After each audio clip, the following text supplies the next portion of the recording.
Hi, I'm Ross Nethery with Sports Business Journal here at the 2022 Sport Techie Horizon Summit with 49ers president Al Guido. Al, there's a lot of noise going on here in the background of the stadium. You're just really a few weeks away from the preseason starting. What's going on here? New seating, new products for fans. What else can you tell us about changes that are happening for the team? Yeah, quite a bit. So thanks for having me on. T-minus 30 days, I guess, until we all get started. So we're putting in some new seating products, some of our field seats and suites concepts. We've seen these across the National Football League and Miami and Seattle and other areas. And so we've had them for a few years. We're making them permanent in the building. And then we're also working on a number of renovations. It's kind of crazy.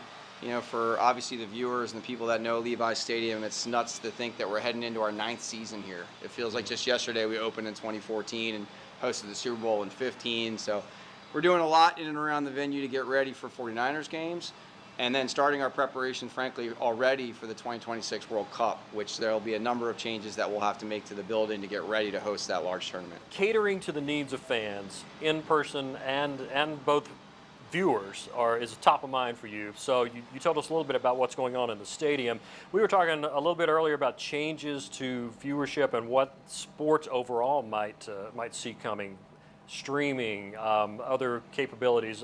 How are you looking to serve fans digitally, and kind of what's the next step in the evolution of how the NFL and its teams reach fans? I think it's such a fascinating time to be involved in sports, and hearing Amit this morning today with Rakuten and how they're thinking about the future, and you and I were just talking about before we got on MLS and Don Garber's groundbreaking announcement around taking all of the content and putting it on Apple. And in the NFL, we're blessed. We have tremendous media partners, and as a team, right, we built this building around sustainability, fan experience, and technology, and it's evolved over time. For all of us who thought about paper tickets now being obviously all digital, or thought about ordering food on our app to our seats has now changed to how we actually view content or upload content. And so I just think sports has never been at a better time, right?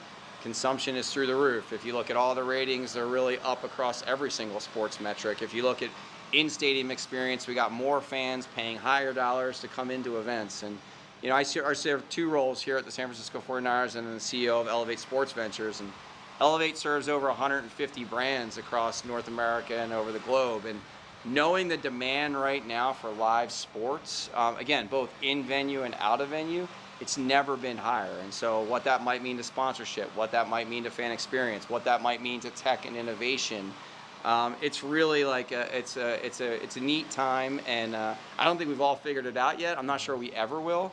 But there's a lot of subject matter experts that are here at this conference.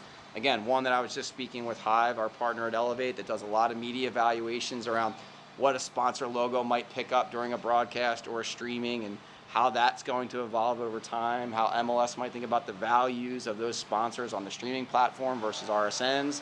And so you and I could probably talk, or I certainly could talk for a long time about the landscape and how it's shifting underneath our feet. But I think it's shifting in positive ways. So give me an example of a couple of the positive things that you have seen.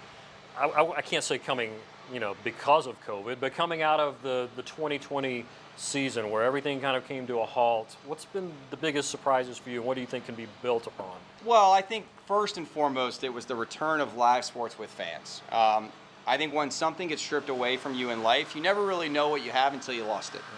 And as all fans who love going to live sporting events, we got a little lazy, right? We love our couch, we love our flat screens, we love our mobile. I think once it was taken away from you, you couldn't go to a sporting event. You wanted to immediately go back. The second part I think that's really interesting, I got girls, they're 13, 11, and 9. To be able to have content anywhere at any time on any device is awesome. And look, as a parent, it's different for me. I'm not used to watching games on my phone or watching content, but I'm getting there. And I think, my girls, they tell me about what happens with the San Francisco 49ers before I know about it, whether it's on Snapchat or Instagram or TikTok or another platform, because I am not digitally native, right? They are. And I think for younger audiences that are interfacing with sports, whether it's the athletes themselves that are now building their brands and can speak directly to the fan, or it's the teams or leagues that can literally deliver any content anytime they want, That to me, as a sports fan, and I'm a fan of all sports, is really, really unique, different than any other time in our lives. You wear a lot of hats around here. Some of them, you know, you've got things going on year round, and then you've got the NFL season coming up. As you get up every morning, what's at the top 2 or 3 things on your to-do list that you got to get done these days? Well, in today's world, speaking of, I got to get ready for an NFL season, which is never easy, putting on what's 10 games, 9 regular season games here for us. On the Elevate side, it changes daily. I mean, this morning I was having a conversation with a European football team around, you know, their media rights valuations or their naming rights and what they're doing. Some trying to build venues out there. This afternoon, I have jersey patch conversations that I got to get into because now we have 4 major league sports here in North America that all have jersey patches. We knew MLS had it for a while. Now you have MLB, you've had NBA, right? You have a lot of things going on. And the reality of COVID is, from a financial perspective, it obviously impacted all of us. It didn't just impact the teams, it impacted the employees, it impacted the part-time workers.